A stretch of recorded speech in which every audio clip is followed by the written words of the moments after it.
This is reddogterrain.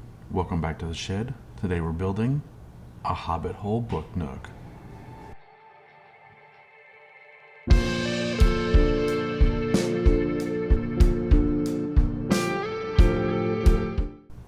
I've been wanting to build a Hobbit hole for the longest time, and when I told my wife, who's a huge Lord of the Rings fan, she suggested that I make it into a book nook.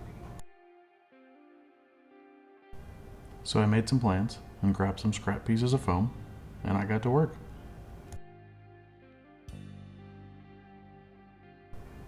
My first concern was making sure that I had the right dimensions and that I had a box that would fit into the designated space. I know traditionally book nooks are vertical and supposed to represent a book, but I don't know if this is a book nook. It takes up a whole shelf. In the comments, let me know, is this really a book nook? After the box was complete and dry and all the dimensions fit, I started working on the different layers. This level would be where the Hobbit hole sat. There would be a ramp going up to it and a hill behind it. I sealed up the front and brought it back to the shed.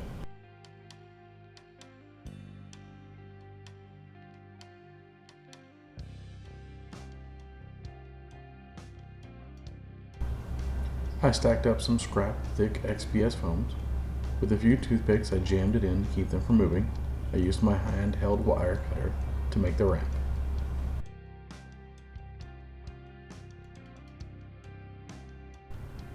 I want to thank the band Aya, who have given me permission to use their songs in all of my videos. This song is Celine on their third album, just entitled 3.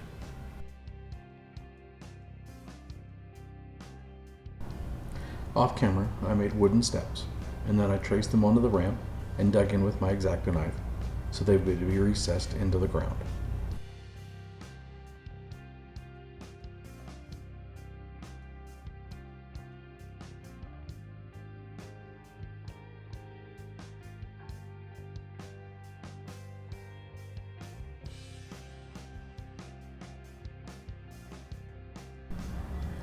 Making sure to wear a mask, I cut foam that would make the front of the Hobbit hole. One of my inspiration photos had these curved roofs, so I did my best to mimic those.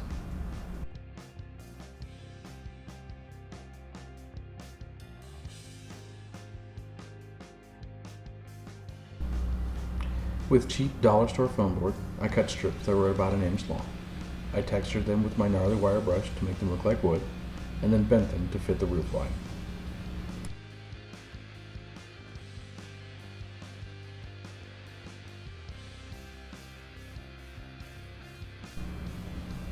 With those glued in place, it was really starting to look like something.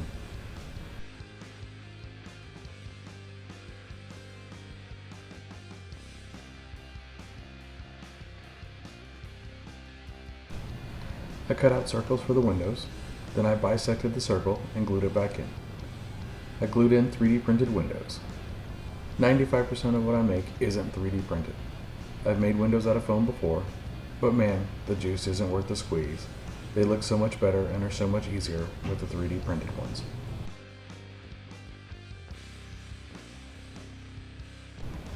I cut out that classic round Hobbit door. Then I cut in and accentuated with the pen plank lines and textured it up with my gnarly wire brush.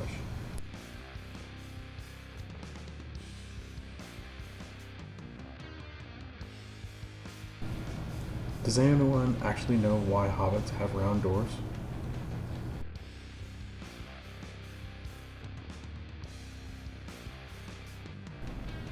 More dollar store foam board, more wood texture, more glue, more pins to keep them in place, and we're on our way. I'm in a bit of a rush this week to get the video done and published. Where I live, we have a 5-day free music festival right in the middle of our downtown area. I volunteered to set up and run one of the areas. So last week, I took vacation days to work over 90 hours for free. It's hard work, but it's fun and worth it. Hopefully that explains why the voiceovers this week are short and sweet. I made some texture paste, aka custard, and coated just the ramp and the edge on the middle level. I did the edge mostly because there was a gap between the foam and I was trying to hide it. I used more scraps to fill in a few spots and make the rolling hill behind the Hobbit hole.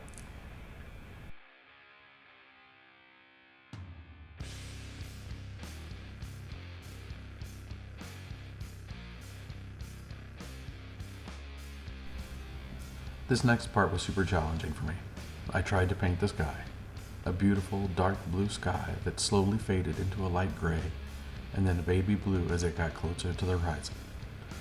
I tried feathering and blending and tried different brushes. I tried real hard, and it looks sky-ish.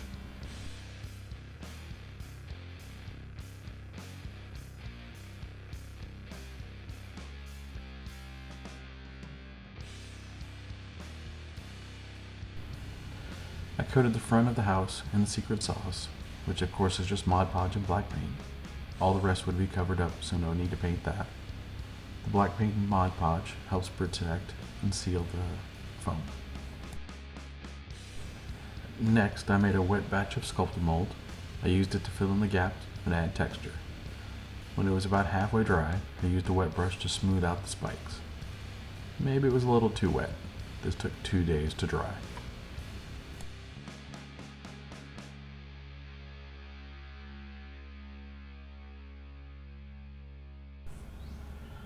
But once the sculpted mold was dry, I would paint it all chocolate brown and then give it a light brown dry brush.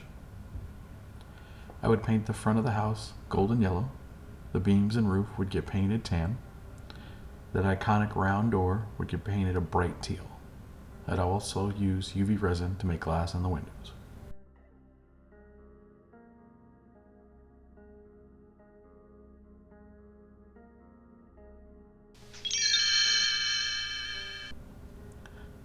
Malva Brandybook was born sometime around Shire Reckoning 1138 and was the first female Hobbit to be recorded in the Hobbit genealogy.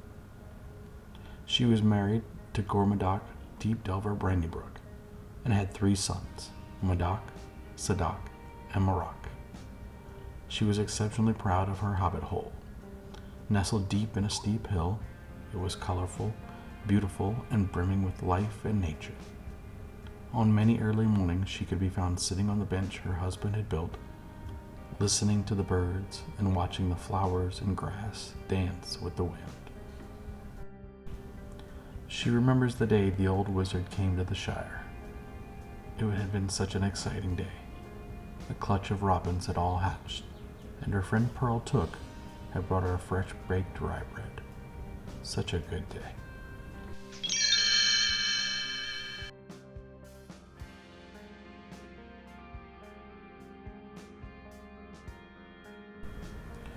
I started the landscaping by putting in a few tufts.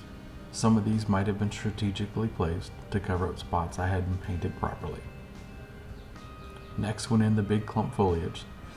These are great for making thick bushes and hedges, and they add a lot to the piece. After that, I painted on Eileen's tacky glue, and using 2 different huge miniatures 4-in-1 scatter flock, I began adding color and grass and life to the hill. Huge Miniatures is not a sponsor, but I really love this stuff. It's great for quick basing or large chunks of terrain.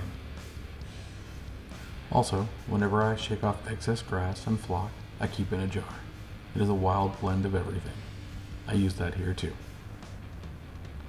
Lastly, I used regular Woodland Scenics green flock to fill in any gaps.